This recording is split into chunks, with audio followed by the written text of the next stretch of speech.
Here's something nobody tells you when you're broke. The difference between having $0 saved and having $10,000 saved is not really about the money. It's about something that happens inside your brain. There's a specific psychological shift that occurs when you cross that threshold, a change in how you see yourself, how you make decisions, and how money starts to behave differently in your life. And most people never figure this out because they're too busy chasing the wrong thing. They think the goal is to feel rich. But the real goal is to think differently about money. And the first $10,000 is where that shift begins. Let me tell you about two people. Call them Alex and Jordan. Both of them earn the same income, same city, same rent, same grocery bills. On paper, they are identical. But Alex has $12 in savings. Jordan has 10,000. Now here's where it gets interesting. Alex gets a flat tire on the way to work. That's $280. Suddenly, Alex is behind on rent. Stress levels spike. Alex can't sleep. Alex starts skipping meals to make up the difference. And 2 weeks later, Alex is still mentally recovering from a flat tire. Jordan gets the same flat tire, pulls out the card, pays it.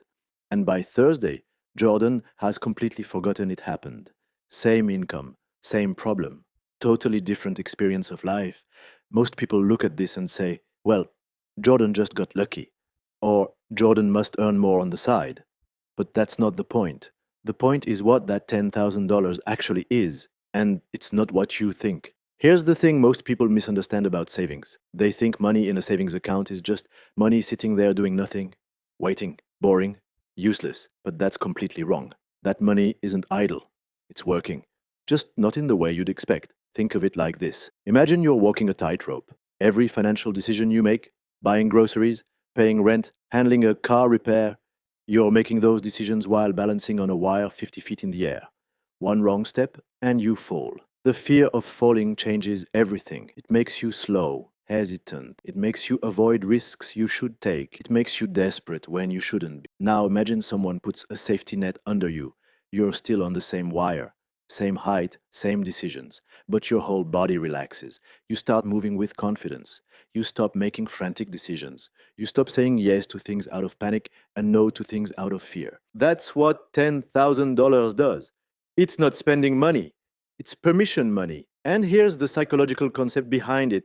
It's called financial margin. Margin is the gap between your income and your expenses, between your resources and your emergencies. When your margin is zero, every surprise is a crisis. When your margin grows, surprises become inconveniences. But it goes even deeper than that. There's something called scarcity mindset, studied by behavioral economists. When people are under financial stress, their mental bandwidth actually shrinks. Their IQ, functionally speaking, drops. Not because they're less smart, but because their brain is constantly running background calculation. Can I afford this? What if something breaks? What do I do if I lose my job? That cognitive load is enormous, and it crowds out the mental space you need for good decision making. When you build that first 10,000, that mental chatter quiets down, and the decisions you start making look completely different. Now here's the part that surprises most people. $10,000 doesn't just protect you from emergencies, it starts to attract opportunity.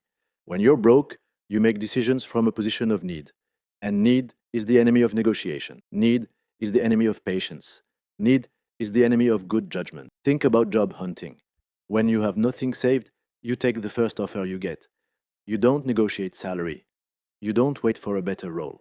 You need the paycheck now, so you accept less than you're worth. And then you spend years trying to recover from that starting point. But when you have a cushion, you can wait, you can say no, you can negotiate. The interviewer doesn't know you have $10,000 saved, but you do. And it completely changes how you carry yourself in that room. The same thing happens with investing. Most people say they want to invest, but when the market dips, they panic and sell everything. Why? Because they can't afford to wait. The money they put in is money they might need soon. So fear takes over. But when you have a real emergency fund separate from your investments, you can leave your investments alone. You can actually let compound interest do what it's supposed to do because you're not constantly raiding the account. Here's a simple way to think about it. Money, at its most basic level, does three things. It solves immediate problems, it creates options, and it builds more money. Most people are stuck at step one their entire lives. Every dollar they earn goes straight towards solving today's problem. Rent, food, the electric bill, the car payment. They never get to step 2, where money starts creating options, and they never reach step 3, where money generates more money while they sleep. The first 10,000 is your bridge from step 1 to step 2. And once you reach step 2, once you feel what it's like to have options, you will never go back to living without that cushion. Not because you're greedy, but because your brain has been fundamentally rewired by the experience of it. So, how do you actually get there? Here's the honest answer. It's slow at first, and then it's not. The first 1,000 is the hardest. It feels like you're pouring water into a bucket with a hole in it. Life keeps throwing expenses at you. You save 200, something breaks, you spend it, you start over. This is normal. This is the part that makes most people give up. But the secret is to treat your savings like a bill, not like leftover money, not like something you do with whatever's left at the end of the month, because there is never anything left at the end of the month. There's a reason for that. Expenses rise to meet income. The more you earn, the more you spend, unless you interrupt the pattern. The interrupt is paying yourself first, before rent, before food, before Netflix, before anything else. A fixed amount goes to savings automatically. Even if it's $50 a month, even if it's 20, the amount matters less than the habit, because the habit rewires your identity. You stop being someone who can't save and you start being someone who saves. And that identity shift is what carries you to 10,000. Once you have that emergency fund, don't touch it. Not for vacations, not for sales, not for things you kind of need. That fund is not for spending. It's for protecting the version of yourself that can make calm, rational decisions. The moment you start raiding it, you're dismantling the safety net. Rebuild it before you do anything else. Here's the thought I want to leave you with. Most people believe wealth is about how much you earn, and they spend their whole lives chasing income, better job, bigger salary, side hustle, overtime. And earning more does matter. But the people who actually build wealth understand something different. They understand that money is a mindset before it's a math problem. And that your first $10,000 isn't a destination, it's a foundation. It's the point at which your relationship with money changes, from reactive to intentional, from desperate to strategic, from surviving to building. One number, one shift, a completely different life. So if you're not there yet, start now.